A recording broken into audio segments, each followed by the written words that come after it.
felicitación y éxito siempre por llevar adelante la justicia de este país.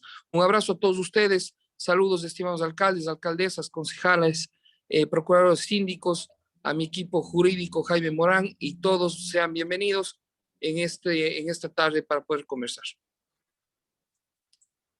Muchísimas gracias al ingeniero Luis Mario Barzallo, director ejecutivo de la AME, por su intervención. En efecto, a continuación, nosotros, por honor al tiempo, queremos ya arrancar con la capacitación de nuestro invitado especial, el doctor Iván Saquicela Rodas, presidente de la Corte Nacional de Justicia. Una breve reseña de la trayectoria del doctor. Como ustedes conocen, el doctor ha sido fiscal, también ha sido juez de la Corte Nacional en la Sala Penal, así también catedrático de diferentes maestrías a nivel nacional en el ámbito penal, y actualmente pues ostenta el cargo de presidente de la Corte Nacional de Justicia. Yo en este instante le cedo la palabra al doctor Iván Saquicela Rodas, por favor, para que podamos arrancar y desarrollar un poco el tema que habíamos planteado inicialmente, como es el fortalecimiento de las capacidades y destrezas en la defensa jurídica de los GAT, y justamente este espacio permitirá que ustedes puedan intercambiar este conocimiento y a la vez también nos hagan llegar las inquietudes que tengan para las próximas capacitaciones, poder profundizar en esos problemas jurídicos recurrentes que puedan existir. Adelante, doctor Iván Saquicela.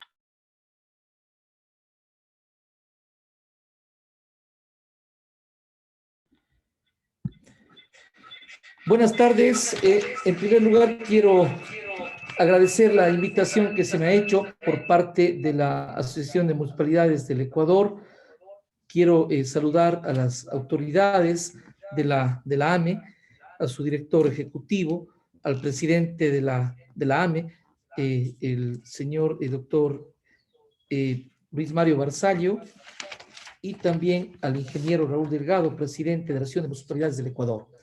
Luego también de agradecer a las autoridades del AME, mi saludo afectuoso, mi complacencia de poder compartir en estas horas con alcaldes, alcaldesas, vicealcaldes, vicealcaldesas, concejalas y concejales de los distintos municipios del Ecuador, síndicos municipales, secretarios, es decir, los distintos funcionarios y funcionarias de las municipalidades del Ecuador.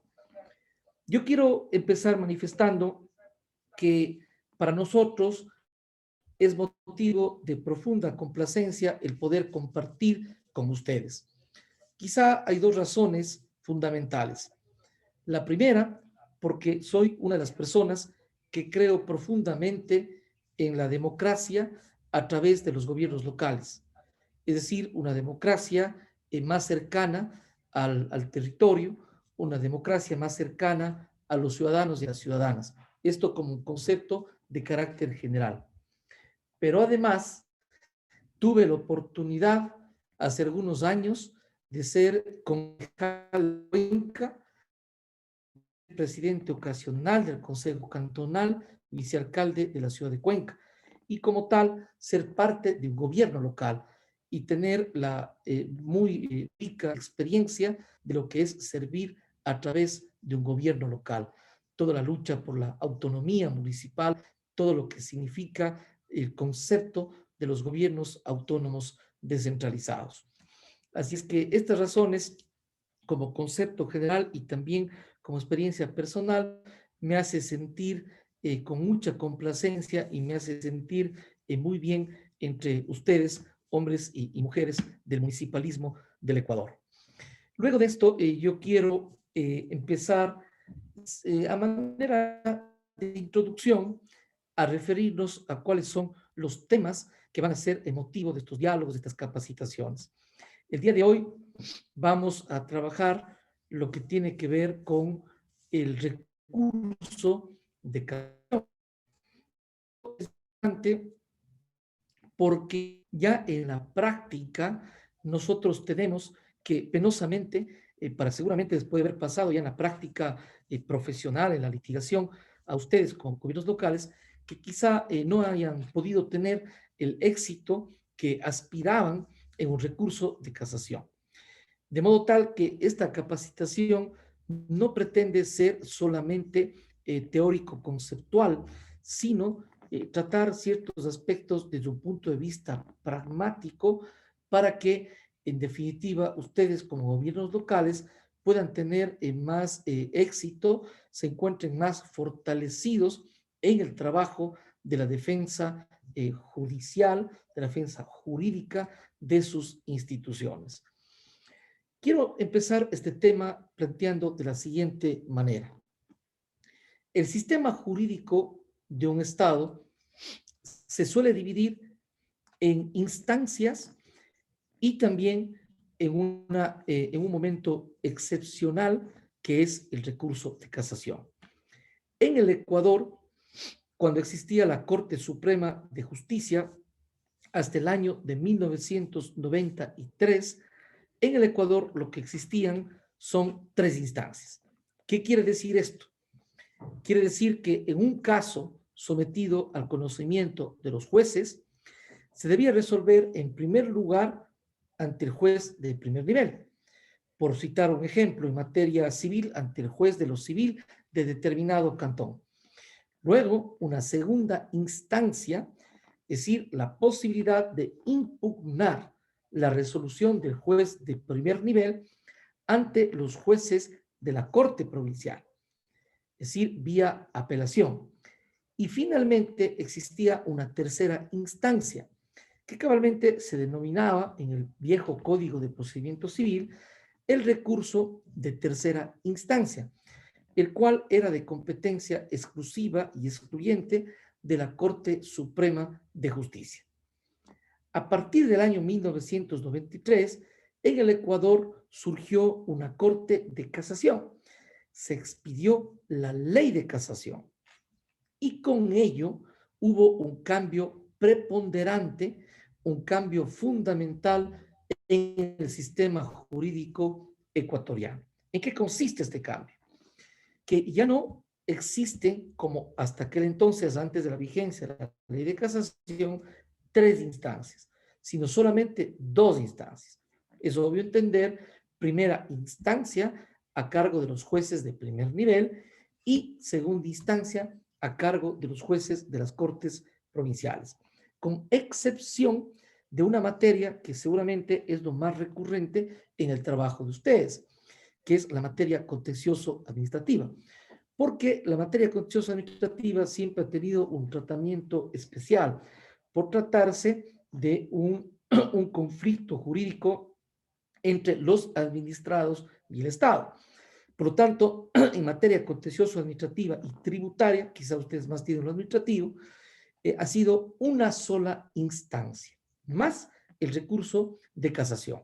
Es decir, la transformación está en que en el sistema jurídico ecuatoriano ya no hay 3 instancias, hay 2 instancias en las materias en general, más la casación. Y en materia contencioso administrativa y contencioso tributario, una sola instancia más el recurso de casación. Este cambio es fundamental. No se trata simplemente de pensar en que hay 2 instancias o una menos. Ya no son 3, sino son 2. No se trata de eso. Se trata de que el cambio es sustancial porque en la instancia respectiva se tiene la oportunidad de discutir tanto los aspectos fácticos como los aspectos jurídicos. Mientras que en casación exclusivamente se va a discutir los hierros o los errores de derecho en que pudieron incurrirse en una resolución o en una sentencia. Es decir, en primera instancia o en única instancia, verbigracia, en materia contencioso-administrativa. Por ejemplo, se impugna un acto administrativo expedido por un gobierno local, puede ser, por ejemplo, por un municipio. Se impugna ese acto administrativo. Hay una instancia ante el Tribunal Contencioso Administrativo. De esa resolución o de esa sentencia solamente se puede impugnar mediante el recurso de casación. Lo cual, ¿qué quiere decir? Lo cual quiere decir de que sencillamente puede existir en el primer momento el debate tanto de los hechos como del derecho. Es decir, se va a valorar la prueba, se va a tener la oportunidad de dar por sentados los hechos.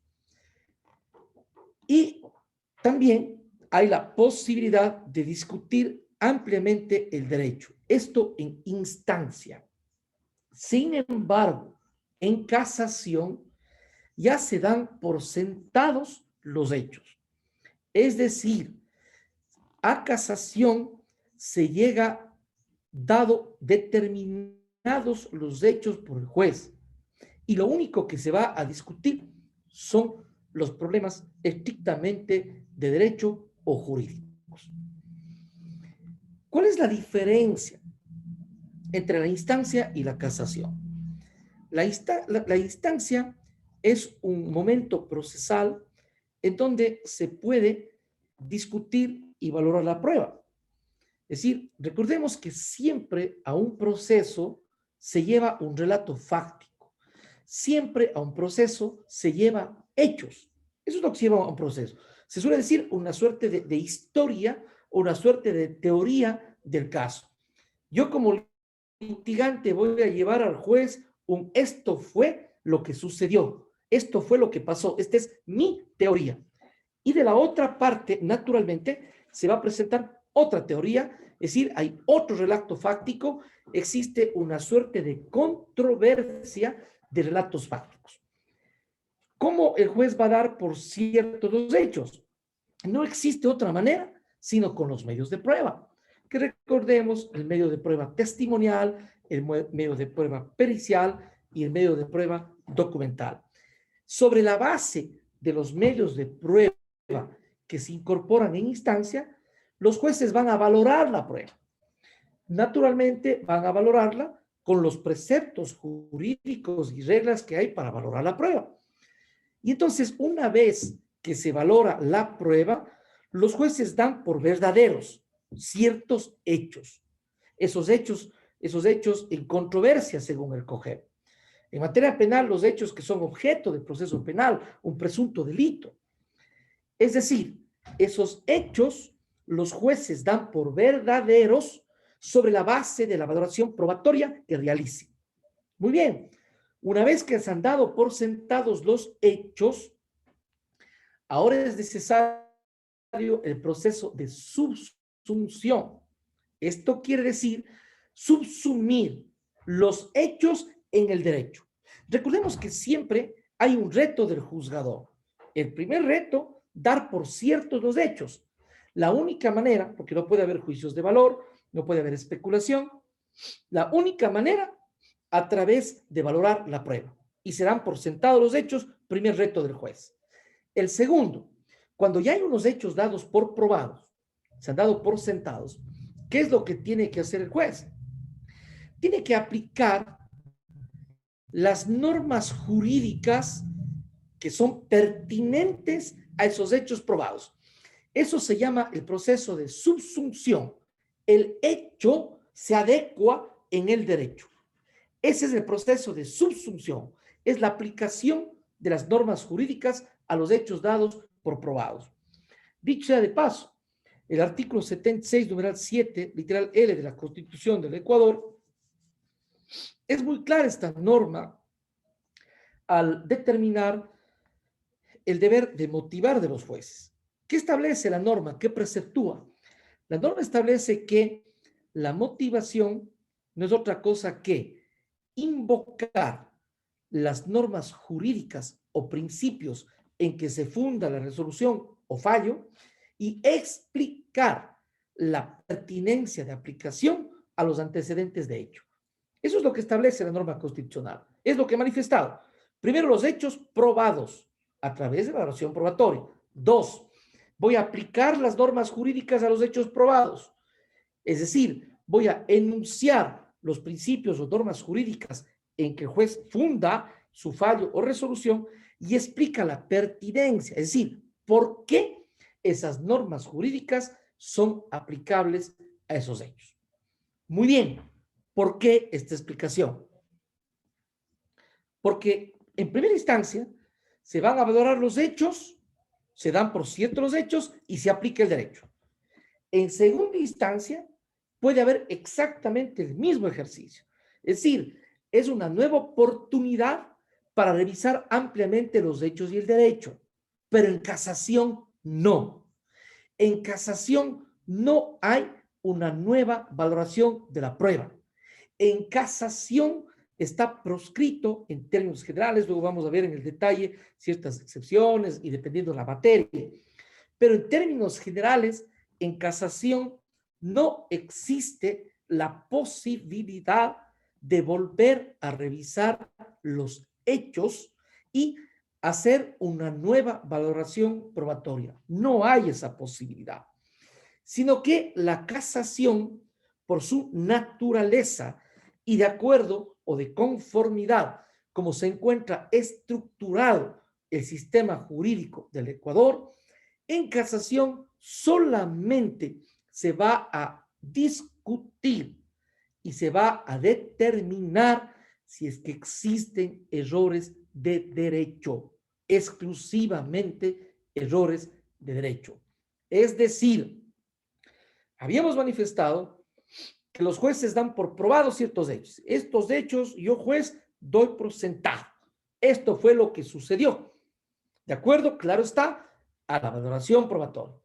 Luego hemos dicho que viene el proceso de subsunción, de aplicación de las normas jurídicas, y pongo mi mano arriba porque las normas jurídicas son hipotéticas y abstractas y generales, ciertamente. Entonces ahora hay que aplicarlas a los hechos probados y las aplico en el caso concreto. En el momento que aplico las normas jurídicas, es en ese momento en el que se puede incurrir en los errores de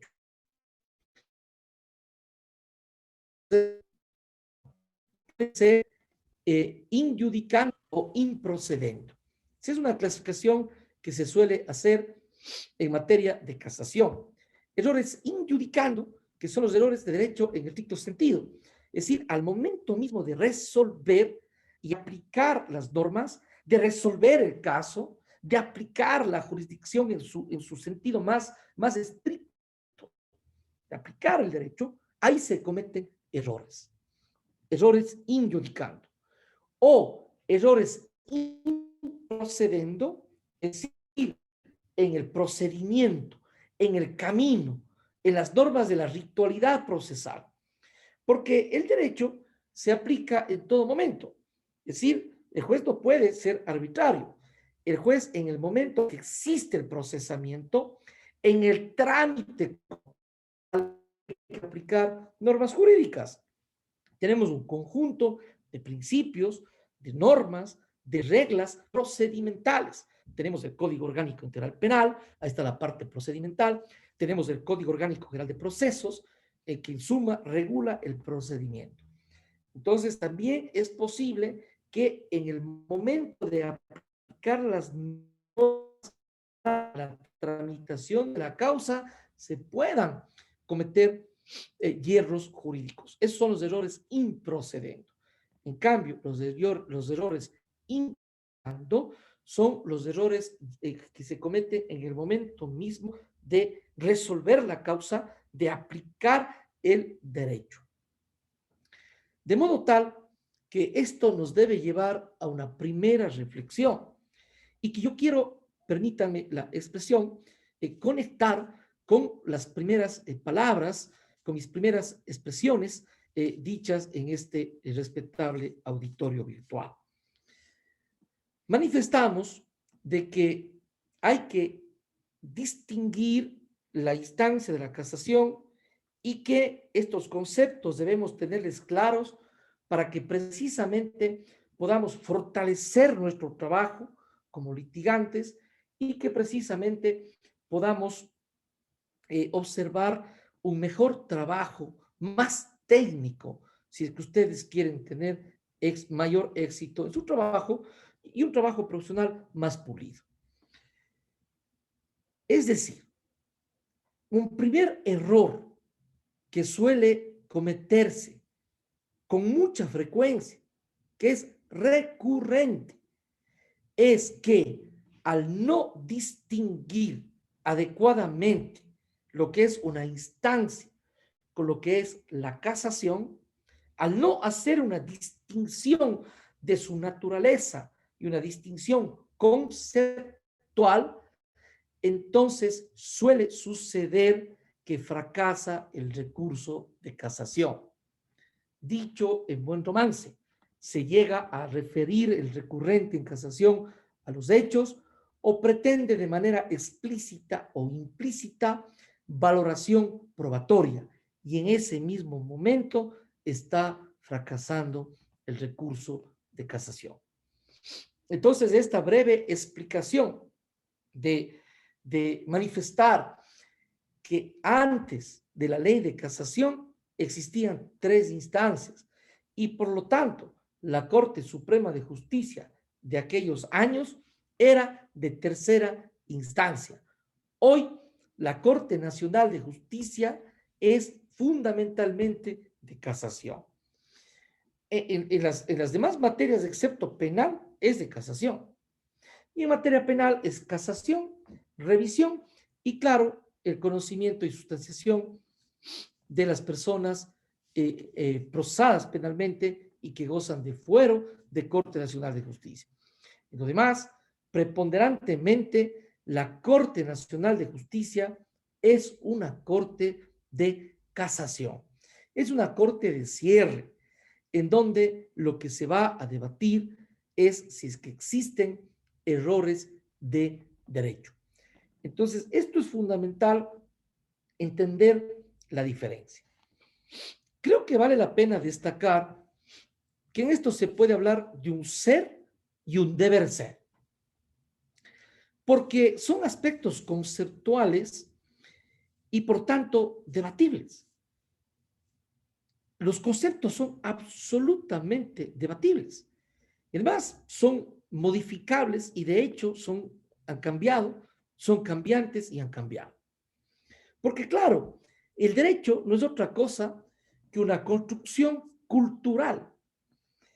Y es una construcción que debe, a veces no, pero debe, o a veces no corresponde con la realidad, pero debe responder a un contexto histórico, a un espacio y a un tiempo determinados. Es decir, ser el ordenamiento jurídico congruente con la realidad social que va a normar. Eso es lo que tiene que hacer el ordenamiento jurídico. Por lo tanto, siendo una construcción, es debatible. Y las instituciones van cambiando. El modelo de Estado mismo ha cambiado. De un Estado legal y positivista de derecho a un Estado constitucional de derechos. De un Estado legal de derechos donde yo suelo repetir críticamente se ha solido hacer una suerte de legicentrismo y a veces un culto a la norma procedimental, a entender que un sistema procesal, en términos del artículo 169 de la Constitución del Ecuador, es un medio para la realización de la justicia y a entender que la norma jurídica es importante, pero en la medida en que se hagan realidad los derechos, que en términos de la Constitución, artículo 11, numeral 9, constituye el más alto deber del Estado. Entonces, es debatible. Por lo tanto, hay que distinguir un ser de un deber ser. Algunos dicen, el recurso de casación debería permitir la valoración probatoria. Bueno, podría ser, discutamos, pero en términos generales no es admisible en nuestro sistema jurídico. En materia penal, tenemos norma expresa que lleva al rechazo liminar cuando existan en un recurrente pretensiones de revalorización probatoria o de revisión de los hechos del caso. Ese es el ser. Es decir, es lo que establece la norma. Que podemos discutir, pero a la hora de la verdad, a la hora de la audiencia, a la hora de la litigación, la peor norma es más imperativa que la mejor doctrina. De modo tal que hay que distinguir entre el ser y el deber ser. En el deber ser hay diferentes ideas y diferentes pensamientos. Yo, por ejemplo, me inscribo en el pensamiento de que no debemos extremar la posición de ir hacia la valoración probatoria. Porque el momento que vamos hacia la valoración probatoria, esto es simple. Esto es simple, mis amigas y mis amigos. Volvemos a la tercera instancia. Ah, es que eso es lo que queremos. Pues bueno, entonces hay una tercera instancia en donde los jueces de la Corte Nacional pueden revisar amplísimamente el hecho y el derecho. Ah, es que esto es bueno en aras de la justicia. Sí, señor. Y por lo tanto, si los de tercera instancia se equivocan, que haya una cuarta instancia, haya una quinta, y así las que se quieran. Las que se quieran. Me hacen acordar cuando Isaac Newton daba una charla y decían que así era la Tierra, que era plana y que se asentaba una tortuga. ¿Y la tortuga en qué se asentaban? En infinitas tortugas. Así es que las distancias pueden ser indeterminadas, pero lo que sucede es que por seguridad jurídica, artículo 82 de la Constitución, por tutela judicial efectiva, artículo 75 de la Constitución, es necesario que haya un momento de cierre del caso. Es decir, de un lado, la tutela judicial efectiva es un derecho que me permite acceder al sistema y obtener una tutela judicial efectiva, expedita, imparcial de mis derechos e intereses como ciudadano. Sí, y por lo mismo, artículo 76.7, numeral 7, literal, K de la Constitución, el derecho a recurrir, de acuerdo, y puedo recurrir. Es un derecho, el derecho a impugnar, de acuerdo, porque los jueces son falibles, como cualquier ser humano. El ser humano es falible. De la falibilidad humana, filosóficamente, surge el derecho de impugnación. De modo tal que hay que impugnar, de acuerdo. Pero es importante que haya un momento de cierre y eso otorga seguridad jurídica y fortalece la propia tutela judicial efectiva. Tiene que haber un momento de cierre. Y en nuestro sistema hay dos oportunidades, excepto en el contencioso administrativo tributario, hay dos oportunidades para que se discuta ampliamente el hecho y el derecho. Y una tercera oportunidad para discutir el derecho. Es decir, los hierros que puedan haberse provocado, se pueden haber incurrido en las sentencias o resoluciones de los jueces. Contencioso administrativo y contencioso tributario también habría que discutir. Pero el concepto que se tiene es que en principio es una materia diferente, una materia especializada, en donde hay una discusión de una decisión de la administración pública en términos generales y que impugna un administrado. Y ese trámite es diferente, es especial y tiene un tribunal especializado. Es decir, el primer nivel ya tiene un tribunal y de esa sentencia solo puede recurrirse en casación. Entonces, tiene que hacerse realidad lo siguiente. Un sistema jurídico debe tener algunos componentes. No lo estoy diciendo yo. Observen el artículo 168, numeral 6 de la Constitución y el artículo 169 de la Constitución. Hay algunos principios procesales. Está la contradicción, está la inmediación, está la economía procesal, está la celeridad. Es decir, el artículo 169 de la Constitución establece que el sistema procesal es medio para realizar la justicia. ¿De acuerdo? Es un medio para hacer justicia. Congruente con el artículo 1 de la Constitución del Ecuador, que establece que el Ecuador es un Estado constitucional de derechos y justicia. Muy bien, pero no vayamos a quedarnos en una justicia abstracta. Para hacer realidad aquello, es necesario un sistema procesal que sea eficaz, que sea eficiente y que dé tutela.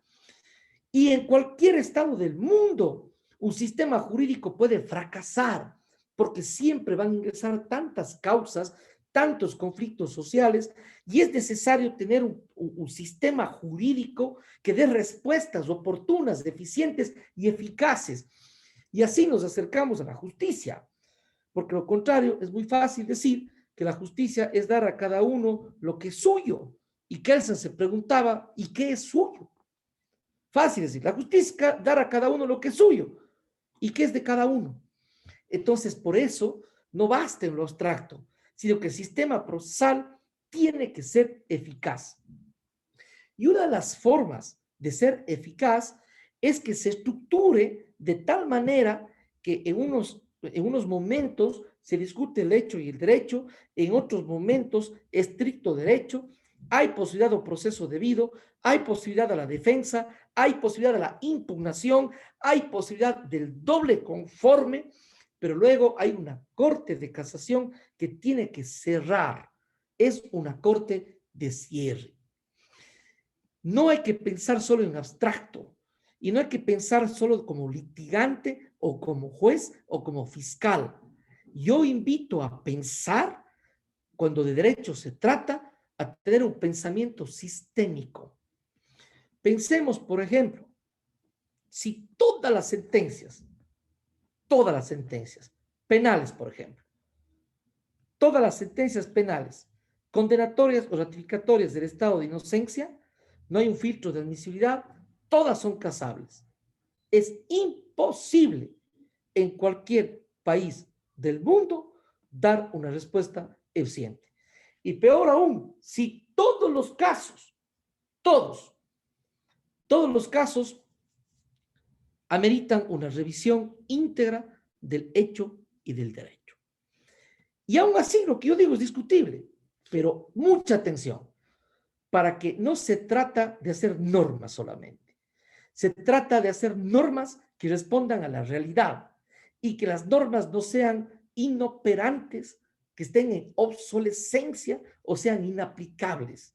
Porque si no, yo suelo decir, cuando usted lee las normas, parece que lee el Eclesiastés, Cantar de los Cantares o Salmos, y la práctica puede ser el Apocalipsis. Para que haya una coincidencia o al menos cercanía entre lo que dice la norma y la realidad, las normas tienen que estar concebidas para dar respuesta a la sociedad y tener un sistema jurídico eficaz, un sistema jurídico eficiente. Entonces, cuando se piensa en la norma, no hay que pensar solo en la pureza técnica, porque finalmente la norma, claro que tiene técnica, y la norma tiene que perfeccionar la técnica, pero cuidado con equivocarnos. La norma no es solamente técnica, ese es su aspecto y su revestimiento formal. La norma, ante todo, tiene un contenido, un pensamiento ideológico, filosófico, tiene un problema jurídico o un problema social más bien a resolver. Y la norma jurídica es el medio, es el camino, y hay diferentes formas de resolverlo. Entonces, claro que es debatible, todo es debatible en el derecho y en la filosofía del derecho, en la posición just filosófica que pueda tener, pero esa discusión tiene que ir, ir destinada a dar una respuesta eficaz a la sociedad. Así es como está concebido nuestro ordenamiento jurídico. Hemos explicado hasta esta parte los por qué de la casación y cómo está concebido el sistema jurídico ecuatoriano. Luego vamos a entrar en las próximas oportunidades a trabajar ya propiamente las normas del COIP, las normas del COGEP, cuáles son los errores en casación, en qué consisten los errores in judicando, en qué consisten los errores in procedendo, en qué consiste la falta de aplicación, la errónea interpretación, la contravención expresa, la indebida aplicación, cómo se trata el problema de la falta de motivación vía casación o como un imperativo del artículo 77, literal L de la Constitución. ¿Qué resoluciones hay con estos respectos de la Corte Constitucional, de la Corte Nacional? ¿Cómo debe ser un litigante en un sistema oral en materia de casación, haciendo la distinción con el discurso jurídico que amerita en primera instancia o en segunda instancia? No es lo mismo. Un litigante comete un hierro, un grave error al pensar que va con la misma lógica, con la misma naturaleza de discurso. No es lo mismo. Esto tiene que ver, eso sí, con el perfeccionar el trabajo de un litigante, porque el litigante, yo suelo decir, muchas veces se soslaya y se deja de lado la dimensión argumentativa y la dimensión de la litigación oral. Podemos ser expertos, conocedores de la norma procedimental y podemos dominar la norma sustantiva, pero a la hora de la verdad es la sala de audiencias, en donde el litigante, la abogada, el abogado del GAT, que va a defender a su institución, tiene que tener la solvencia y el dominio de los aspectos fácticos y de los aspectos jurídicos, y lo que es más, distinguir el momento procesal, distinguir el escenario en el que está, la naturaleza del debate y el objeto de la audiencia. Solamente ese dominio nos hace mejores litigantes.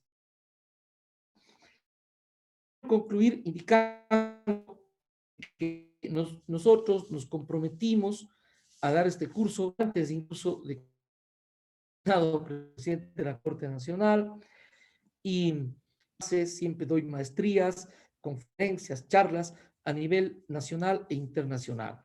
Es una vocación y eso a mí me satisface profundamente. Espero poder contribuir con ustedes, a quienes respeto y trato como mis colegas, a mis amigos, a mis amigas del derecho. Hago esta aclaración porque yo no hablo de la Corte, no hablo de casos puntuales, no hablo de casos concretos. Aquí estamos en un espacio eminentemente académico y lo hago con profundo compromiso. Digo esto porque yo sé de mi función, que es de alta responsabilidad y es delicada. Entonces, sé distinguir los espacios en los que me encuentro. Más allá que, desde luego, agradezco a las palabras de quienes me han dado la bienvenida, me han deseado éxito, muchísimas gracias, esas palabras generosas para con mi persona. Pero aquí hemos asumido un compromiso académico y es en ese contexto en el que me hallo y por lo tanto muy respetuoso de las diferentes posiciones sobre los diferentes temas de Estado que existan en esta aula virtual. Muchas gracias por escuchar. Muchas gracias, doctor. Gracias por permitirnos conocer un poco más del sistema judicial, un poco más acerca del recurso de casación, que es importante, es otra instancia dentro de la justicia ordinaria y que me imagino muchos de los síndicos de los GATS pues tienen que ejercer una defensa favorable, por supuesto, pero que hay situaciones que complican a veces un poco la falta de técnica justamente para poderlo hacer. En este momento yo quiero agradecerle al doctor Iván Saquicela, presidente de la Corte Nacional, por esta ponencia de introducción justamente para las futuras capacitaciones que vamos a tener. Lo habíamos mencionado al inicio de... No tengo una respuesta para eso. Perdón. Dime si te puedo ayudar con otra cosa. Perdón. Es importante, que había mencionado al inicio de esta capacitación, es escuchar también la voz de los síndicos que nos están acompañando, quienes manejan la defensa justamente de los municipios. Yo quisiera, por favor, que nos podamos identificar a qué municipio pertenecemos para que el presidente de la Corte Nacional de Justicia pueda responder a sus inquietudes. Por el tiempo serán 10 minutos nada más, así que pido por favor a continuación la primera persona que haya levantado la mano que se le prenda el micrófono para que pueda inmediatamente intervenir.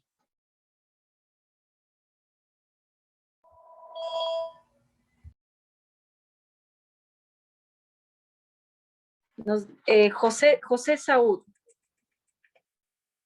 Adelante. Mario, deme 2 minutos, por favor. ¿Está habilitado, por favor? Ábralo. Solicito se identifique y haga su pregunta, por favor. Adelante, doctor. Tengo levantado la mano de iPhone de Mario, al cual estoy solicitando. Puede abrir ya su micrófono. Aló, buenas tardes. Ahí está, gracias. Buenas tardes, doctor Iván Saquicela, excelente presidente de la Corte Nacional de Justicia. Doctor, actualmente ejerzo las funciones de procurador síndico del Cantón Santo Domingo. Doctor, he escuchado atentamente su ponencia respecto al recurso de casación respecto a la integración de la Corte Nacional de Justicia, que nació como una Corte de Casación con la cual el recurso de tercera instancia pues prácticamente se abolió en el Estado ecuatoriano.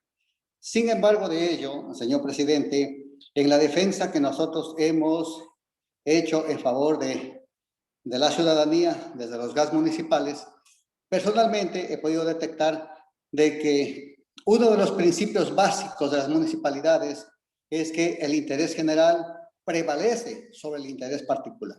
Sin embargo de ello, hemos detectado que en las varias cortes provinciales, en la Corte Provincial de Santo Domingo, casualmente, existen varios fallos en el que parece que este principio del interés general sobre el interés particular no se lo respeta o no se lo observa. Muchas veces nosotros hemos querido hacer valer inclusive las competencias exclusivas de los GAS municipales, sin embargo se falla en nuestra apreciación en contra del interés general. Esto es como un preámbulo que yo creo que en el país realmente debe existir una tercera instancia. Sabemos de que de pronto esto puede ser un asunto infinito, de continuar tercera, cuarta, quinta instancia, como usted lo decía, pero yo creo que en el país se debe ya pensar en una corte regional de apelaciones, porque yo considero que así como está dos instancias, quedándose los procesos ante los jueces provinciales en el país, lo que se ha hecho es, se ha instaurado una dictadura judicial, porque es de última instancia y muchas de las veces se perjudica el interés general por el interés particular. Por eso yo realmente creo de que se debe discutir, analizar de alguna manera, de que se cree una corte regional de apelaciones con requisitos y causales específicas para que no exista este círculo vicioso o o que puede existir la tercera instancia, cuarta instancia, quinta instancia. Entonces, esto sí se puede reglamentar, doctor Saquicela. Existe, desde mi punto de vista, una dictadura judicial en el país al haberse abolido la tercera instancia y haberle relegado a la Corte Nacional como una corte de casación. Entonces, no se puede revisar la prueba y los hechos, como ustedes muy bien lo dicen, en los fallos que lo emiten. Por lo tanto, muchos casos que perjudica el interés general queda en la impunidad. Al menos la tercera instancia tiene que haber cuando están comprometidos los intereses generales por parte de los organismos públicos. Esto es mi intervención, señor doctor Iván Saquicela. Muchas gracias por la atención. Muchas gracias por su opinión. Bueno, yo como había manifestado en relación a la tercera instancia de la casación, son temas que se pueden discutir sin lugar a dudas. Respecto del principio del interés general, lo que usted dice, mi distinguido colega, es algo muy genérico. A todas luces debe privilegiarse el interés colectivo, al interés particular. Ese es un principio de derecho, pero cuidado con equivocarnos. A título de interés colectivo no se puede atropellar los derechos humanos. Entonces, lo que usted dice es algo genérico. Yo no podría llegar a decir, en mi opinión, respetuosa siempre, si tiene la razón o no. Usted dice algo tan genérico que resulta una verdad, que lo colectivo debe premiar a lo particular. Sí. Ahora ya dependerá del caso concreto para entender qué es lo que ha sucedido. Pero bueno, sobre eso justamente habrá la oportunidad de conversar y la oportunidad de dialogar. Por lo demás, como digo, pues colega, ciertamente habrá que discutir y vamos a tener la oportunidad de hacerlo. Yo creo que por eso desde el principio planteé de forma clara una diferencia entre el ser y el deber ser. No sé si alguien más. Muchas gracias, colega, por su intervención. Muchas gracias. Adelante, una pregunta más, por favor. Al señor José Saúd, por favor, habilita el micrófono. Adelante. Muy buenas tardes. Sí, en primer lugar, agradeciendo por la invitación, la Asociación de Municipalidades, y esta pregunta para el doctor Saquicela. En su exposición, doctor, usted ha manifestado en varias ocasiones, obviamente, de que la tercera instancia ya no existe dentro de nuestro ordenamiento jurídico y que la casación no es esta famosa tercera instancia. Mi consulta va encaminada en el sentido de que los funcionarios públicos estamos obligados a agotar las instancias, como manda la norma, para no tener algún tipo de responsabilidades con el órgano de control en la defensa de los intereses institucionales. ¿Bastaría entonces con esto decir que se han agotado las instancias al haber, por ejemplo, en el ámbito civil, como usted dijo, o en el ámbito administrativo, simplemente obtenido la resolución del contencioso administrativo y de la Corte, solamente está ahí y no casación. Y en el ámbito civil, las dos instancias, por ejemplo, y que no, obviamente no lleguemos a casación porque ya no es una tercera instancia. Podríamos argumentar que el haber agotado las instancias solamente es hasta ese nivel y no obviamente llegar a casación. Obviamente cuando el llegar a esta casación sea simplemente dilatar más los procesos o un desgaste institucional infructuoso. Gracias, José, por su pregunta. Mire, José, yo encuentro que en su pregunta existe una implícita propuesta de respuesta a su pregunta, que yo la coincido y me permito desarrollar, y a mí me parece muy interesante. Y además coincide con lo que yo manifesté a su momento. Partamos del modelo constitucional. El modelo constitucional, colegas, privilegia los derechos de las personas. No perdamos de vista. No perdamos de vista que el ordenamiento jurídico, la política pública, la administración pública tiene que llegar a privilegiar los derechos de las personas. Eso no digo yo, establece la Constitución. ¿Sí? Entonces, si el objetivo es privilegiar los derechos, cuidado con hacer un culto simplemente a la regla. A mí me encanta la frase de Otto Bachov. Antes, los derechos fundamentales valían solo en el ámbito de la ley. Hoy las leyes valen solo en el ámbito de los derechos fundamentales. Es un mexicano. Hay que privilegiar los derechos. La administración pública, ¿para qué es? Para hacer realidad los derechos, para servir a los ciudadanos. Ustedes, los alcaldes, las alcaldesas, los concejales, los funcionarios, es para hacer realidad los derechos. Con estos conceptos, ¿a qué llegamos? A que muchos pensamos, yo me inscribo en ese pensamiento, que es un absurdo pensar que porque es función pública, así no tenga la razón, tengo que buscar la forma para ir, lo que dicen coloquialmente hasta las últimas consecuencias, a interponer un recurso de casación. Los conceptos han cambiado.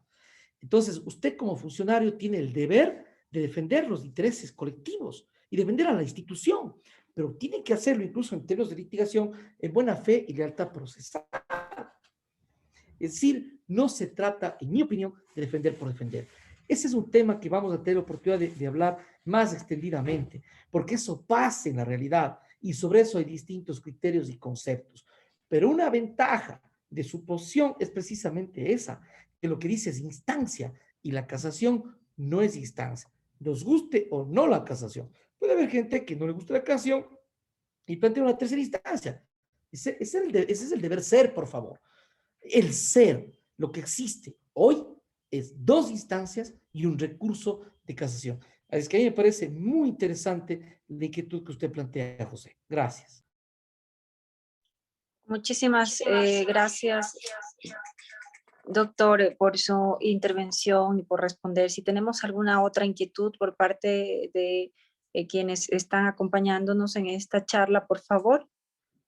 Bueno, no hay ninguna otra pregunta. Es importante resaltar que nosotros, pues, conforme a lo que hemos dialogado el día de hoy, se ampliarán los temas justamente en cuanto a la defensa técnica de los GATS con sus procuradores síndicos para la próxima capacitación, ya que vamos a tener justamente con técnicas jurídicas y ampliando un poco el tema de la temática que hemos mencionado el día de hoy en cuanto al recurso de casación y la defensa. Quiero agradecer a todos ustedes por habernos acompañado en nombre de la Asociación de Municipalidades Ecuatorianas, de su representante, el ingeniero Raúl Delgado, que es presidente de la AME, y así también del ingeniero Luis Mario Barzallo, director ejecutivo de la AME, por este importante aporte para los síndicos en cuanto a la capacitación, a nutrirnos, por supuesto, en el tema intelectual. Si hay alguna otra inquietud, todavía estamos a tiempo. El doctor Segovia estará en unos minutos ya conectados con ustedes también en la siguiente capacitación que vamos a tener, que es importante que ustedes conozcan. La AME, pues precisamente ha hecho una jornada especial para todos ustedes. Les pido que nos sigan acompañando en estas capacitaciones. Tenemos 1 hora más de capacitación y esto es importante porque no estamos desperdiciando tiempo, estamos realmente haciendo de nuestro tiempo que sea valioso al capacitarnos con tan importantes juristas. En este caso, el doctor Iván Saquicela, quien nos ha permitido un poco de su tiempo dentro de sus actividades para poder capacitar, para poder un poco conocer sobre el tema de la casación, y en las próximas capacitaciones nosotros seguiremos ampliando los temas. Le doy paso a continuación al doctor Segovia para la siguiente capacitación. Muchísimas gracias a ustedes. Muchas gracias a usted, Diana, gracias a todos, a todas. Diana, gracias a todos, a todas. Gracias. Nos veremos muy pronto. Gracias.